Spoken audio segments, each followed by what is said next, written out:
Today I'll be showing you how to make these cute little clay dragons.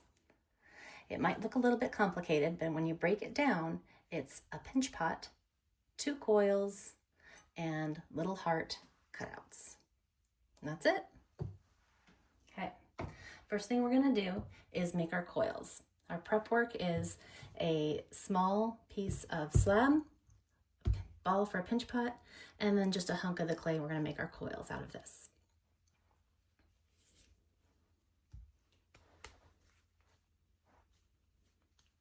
Use your fingers or your hands to compress the clay into a coil shape.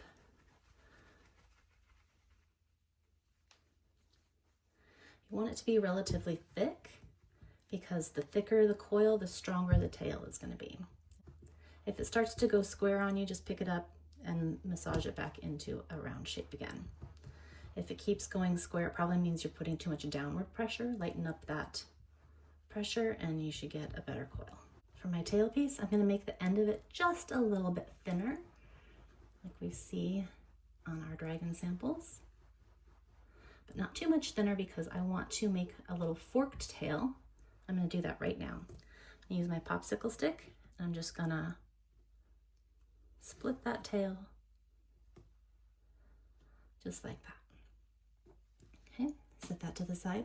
Now with coils, they do tend to dry out a little more quickly. So you can use a wet paper towel to put over that work while the students keep working on the rest of their dragon. It's going to be my coil for the head, neck. Again, you want to leave it a little bit thicker so you have some material to actually make that head out of. It's probably a little bit too big. I'm going to go ahead and just twist that off. Set this aside. These little cracks and stuff like that, you do not need to worry about that. They're not going to cause any problems. Just leave them. Cover them up with our texture. Okay. Set those away for later. Now I'm going to make the pinch pot for the body. Now for the dragon, they're a little bit more oblong than just a round pinch pot. So I'm going to make my pinch pot a little more oblong. And then I'm going to start using my thumbs and make a trough. Now you don't want that flat bottom, right? You want this because this is going to be the hump of the dragon.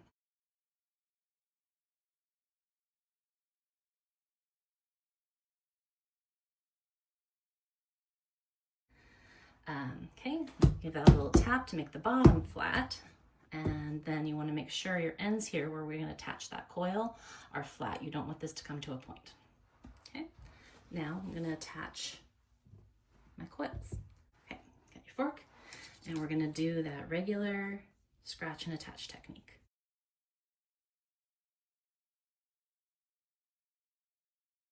Tap some water in, taking care not to knock down that texture that I just made. Put them together and then use your popsicle stick. I'm going to lift this up for the camera and just blend that in. The other side.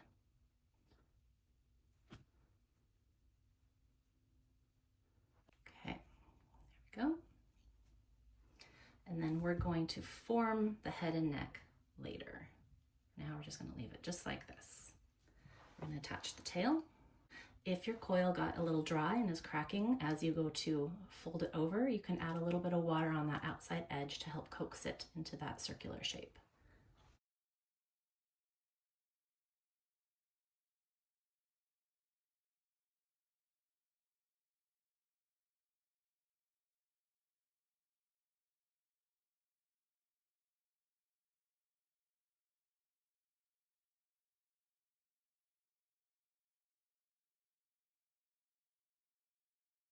Now I'm going to make sure this tail stays close to the dragon's body because I don't want that out like this, or these it'll break off.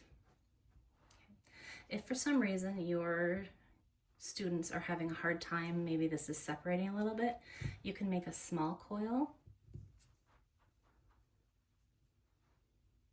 and just put a little bit extra material back there and kind of wrap that around the base of the tail. You don't even really need to get the fork in there if you just get it wet and slimy. It's making that clay glue, that slip is what it's called.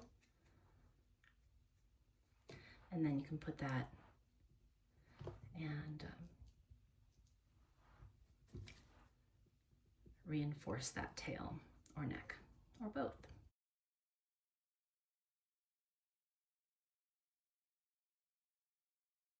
So at this point, let's cut out the wings.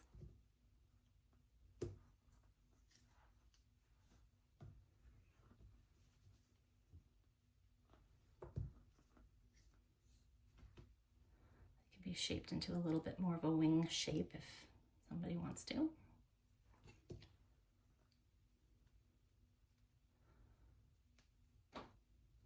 Okay, and then you kind of want to look and see where you want to put those wings. Okay, and then I would recommend going ahead and adding the texture to the top right now because it's hard to get that texture around the wings. But at this point we have pretty much a fully formed dragon, which is where we want to get before we start adding in a bunch of details. But in the case of these wings, it really is easier just to do that and then put your wings on, and then you can add in, fix the detail. So we just do our regular scratch and attach.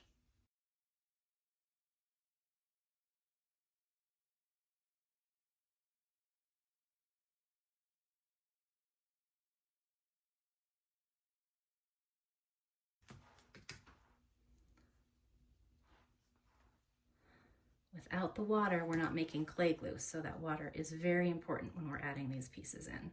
And see that stuff that gets stuck on the fork, just put that on the project, or not, but that will help it adhere. There we go.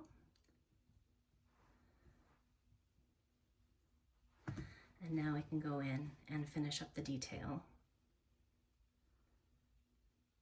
You can use your stylus tool here to add some bones to those wings. It looks kind of cool.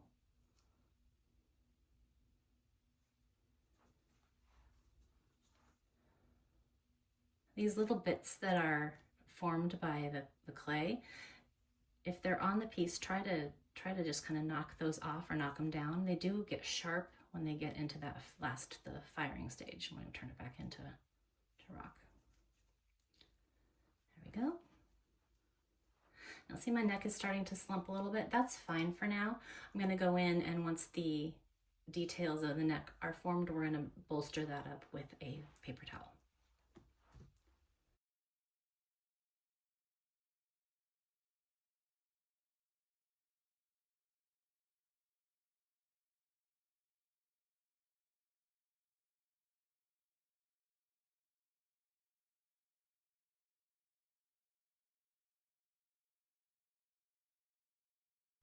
So with the head, turn it this way. So the dragon has kind of a slope like that forehead. So just kind of punch that down just a little bit. Use this tool to make the eyes. And then you can use the Q-tip to make those kind of snout nose detail.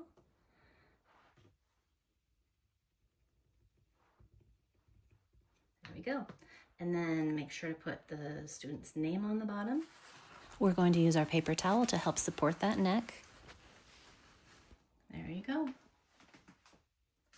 And then the tail could potentially be supported, something like that.